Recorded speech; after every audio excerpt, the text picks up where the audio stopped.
Oke, jadi ini adalah kemungkinan apa yang akan terjadi untuk 3 chapter mendatang di manhwa Magic Emperor. Nah, sebelum dimulai, Mimin akan memberikan beberapa informasi dulu ya. Untuk minggu ini jadi hanya akan rilis 2 chapter saja. Karena chapter 564 yang seharusnya rilis Jumat lalu itu gagal rilis karena sang autor lagi pindahan. Dan untuk hari ini yang seharusnya rilis 2 chapter baru rilis 1 chapter. Jadi untuk raw-nya sendiri baru ada sampai chapter 564. Adapun chapter 565 mungkin terlambat seperti minggu lalu, yang mana baru dipublish di hari esoknya atau hari Minggu.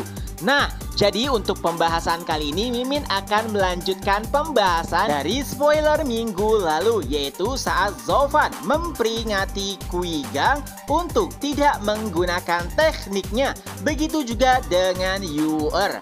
Karena menurut Zovan, jika keduanya menggunakan teknik tersebut, maka nyawa mereka akan dalam bahaya. Tapi tentunya Yuling dan juga Quilang sama sekali tidak peduli dengan perkataan Zovan. Bahkan menurut mereka itu hanyalah omong kosong dan gertakan belaka. Lalu karena perkataannya diabaikan, Zovan juga tidak peduli. Karena setidaknya ia telah memperingatinya beberapa hari setelahnya. Kompetisi untuk promosi sekte dalam pun dimulai. Sayangnya orang-orang dari tenaga kerja tidak diperbolehkan untuk menonton pertandingan tersebut. Itulah kenapa Yuling dan juga Quilang nampak sangat khawatir. Mereka tidak tahu apakah yang akan terjadi pada putra dan adik mereka. Tapi setidaknya mereka memiliki sedikit keyakinan bahwa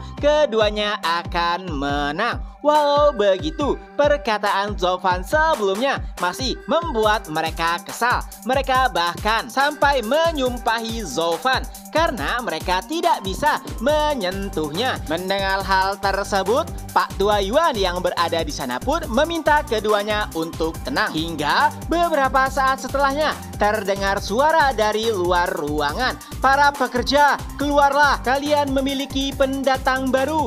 Dan Pak Tua Yuan langsung keluar ruangan. Lalu setelah melihat siapa anggota tersebut, ia pun berteriak, "Yueling, ternyata ini adalah adikmu." Tentu saja itu adalah kabar yang sangat mengejutkan. Yueling hampir tidak bisa mempercayai perkataan Pak Tua Yuan. Tapi saat ia keluar ruangan, ternyata benar itu adalah Yuer. Kondisinya bahkan sangat mengenaskan. Setelahnya Pak Tua Yuan pun bertanya, itu adalah seorang eksekutif yang membawa Yuer. Kenapa Yuer sampai dikirim ke tempat tenaga kerja? Karena mereka yang kalah itu bukan berarti mereka diusir dari murid luar.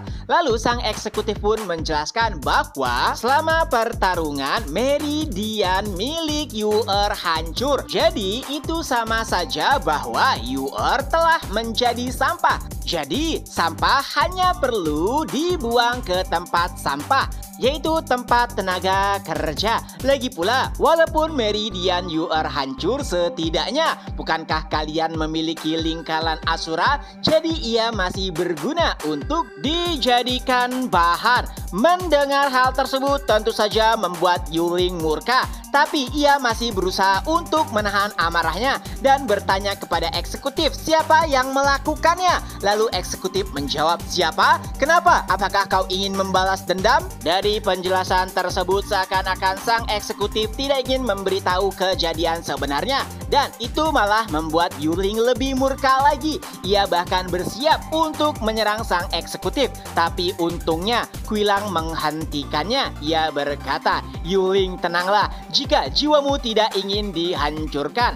Ya, Yuling dan juga Quilang tahu benar siapakah eksekutif dari murid luar tersebut. Bisa dikatakan di antara para eksekutif lainnya, ia hanyalah sampah yang tidak akan pernah bisa meningkatkan kultivasinya, yang saat ini hanyalah tahap visi dewa tingkat 2. Lalu si eksekutif kembali berkata, "Aku tahu kalian berdua lebih kuat dariku, tapi kalian juga harus tahu diri karena mereka yang berada di Serikat serikat pekerja hanyalah sampah atau penjahat. Jadi patuhi saja peraturannya. Pada akhirnya Yuling mau tidak mau meminta maaf kepada eksekutif tersebut walaupun terpaksa. Tapi ia masih ingin tahu sebenarnya apa yang menimpa saudarinya karena kondisinya sangat mengenaskan. Nah, pada akhirnya si eksekutif ini pun menjelaskan yang intinya itu bukan salah lawannya karena sangat mudah mengetahui siapa lawannya, melainkan itu terjadi karena tindakannya sendiri. Saat pertarungan, Yu'er mengeluarkan teknik yang sangat buas dan siapa sangka Yu'er tidak bisa mengendalikannya dan itu berakhir sebagai serangan bunuh diri. Bisa dikatakan Yu'er terluka karena tekniknya sendiri. Tentunya itu adalah fakta yang mengejutkan. Yuling pun berkata kepada Yu'er yang sekarat, "Yu'er, kenapa kau tidak mengatakannya? Kalau kau belum menguasainya, seharusnya kau tidak usah menggunakan teknik tersebut." Yu'er pun menjelaskan, "Ya, aku juga tahu ini bermula 2 bulan yang lalu saat aku dan Zofan bertarung dan lenganku dilukai oleh Zofan. Sejak saat itu, luka di lenganku tidak pernah pulih." Mendengar kata-kata Zofan itu membuat Yuling marah. "Apa? Zofan?" Dan Quilang langsung menanggapinya. "Bukankah beberapa hari yang lalu Zofan memperingatinya?" Saat itu mereka memiliki kesimpulan bahwa Zofan menyimpan dendam. Oleh sebab itulah Zofan membuat adik Yuling terluka. Lalu Quilang pun teringat jika Zofan juga memperingati anaknya. Takut suatu hal buruk terjadi, Quilang pun berusaha untuk melihat pertarungan. Tapi ternyata pemikirannya menjadi kenyataan karena beberapa saat setelahnya seorang eksekutif kembali muncul membawa anggota baru yang mana itu adalah Quigang. Kondisinya bahkan lebih mengenaskan daripada Yuling. Si eksekutif menjelaskan itu semua terjadi karena kesalahannya sendiri. Quigang menggunakan teknik yang tidak ia kuasai. Apalagi sebelumnya Quigang juga meminum sebuah pil dan itu membuat dampak lukanya semakin besar. Bisa disimpulkan itu sama seperti Yu'er. Quigang terluka karena tidak bisa mengendalikan tekniknya. Lalu Quilang pun teringat bahwa beberapa hari sebelumnya Zofan memegang tangan anaknya. Jadi kesimpulan pun dibuat semua itu karena Zofan dan Yuling. Juga Quilang nampaknya sudah tidak peduli lagi karena ini menyangkut adik dan anaknya. Mereka berdua pun langsung bergas untuk mencari Zofan. Di sisi lain, Pak Tua Yuan meminta sang eksekutif untuk menghentikan keduanya. Tapi sayangnya si eksekutif juga tidak bisa berbuat banyak. Lagi pula keduanya lebih kuat daripada dirinya.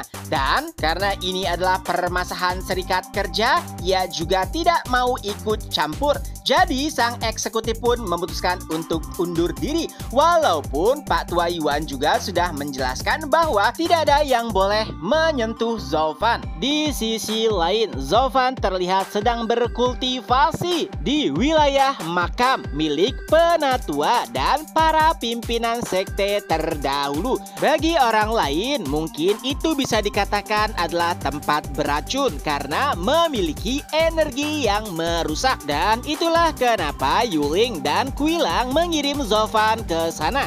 Tapi bagi Zofan itu hanyalah sebuah cemilan atau makanan. Menggunakan transformasi iblis, Zofan bisa menyerap energi beracun apapun dan itu bahkan membuat Zofan hampir menerobos lagi. Dan karena tidak ada siapapun yang mengganggunya, bisa dikatakan itu adalah tempat berkultivasi paling baik bagi Zofan. Tapi ketenangannya mulai terganggu tak kala ia mendengar 2 orang yang mendekat. Ya, bisa dipastikan itu adalah Yuling dan Quilang. Zofan merasa sangat kesal karena ketenangannya harus diganggu. Dan saat keduanya mendekat, Zovan pun berkata, "Tidak bisakah kalian meninggalkanku sendiri? Saat ini aku sedang bekerja." Kata-kata tersebut terdengar seperti seseorang yang tidak mengetahui apapun. Itu membuat Yuling dan juga Quilang sangat marah. Keduanya pun berkata, "Zovan, apakah kau tidak tahu malu?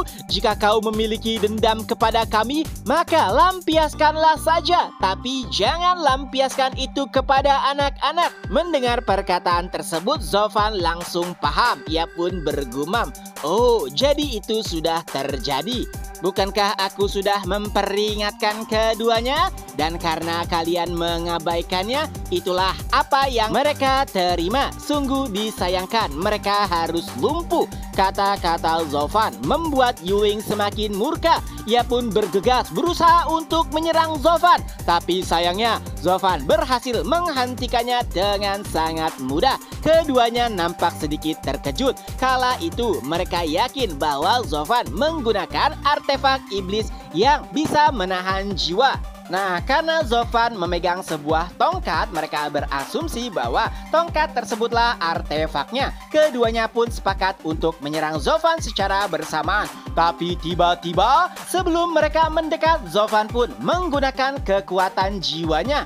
Itu bahkan membuat Yuling dan juga Quilang mundur. Walaupun mereka membalas serangan jiwa tersebut menggunakan serangan jiwa mereka. Lalu Zovan pun berkata, "Apakah sekarang kalian sudah mengerti? Saat di lingkaran Ashura yang lalu, kekuatan jiwa kalian tidak bisa mempengaruhiku, bukan karena aku memiliki artefak jiwa. Itu karena kekuatan jiwaku jauh lebih kuat dibandingkan dengan kekuatan jiwa kalian berdua. Aku tidak memiliki dendam kepada kalian, jadi pergilah jika tidak ingin mati." Di sisi lain, Yuling dan juga Quilang masih tidak bisa mempercayai apa yang telah terjadi. Jelas-jelas Zovan hanyalah ahli tahap Tianshuan tingkat 7. Jadi bagaimana bisa kekuatan jiwanya menyerupai kekuatan jiwa ahli visi dewa puncak? Walau begitu, keduanya tidak bergeming karena walau bagaimanapun mereka harus membalas dendam. Jadi pada akhirnya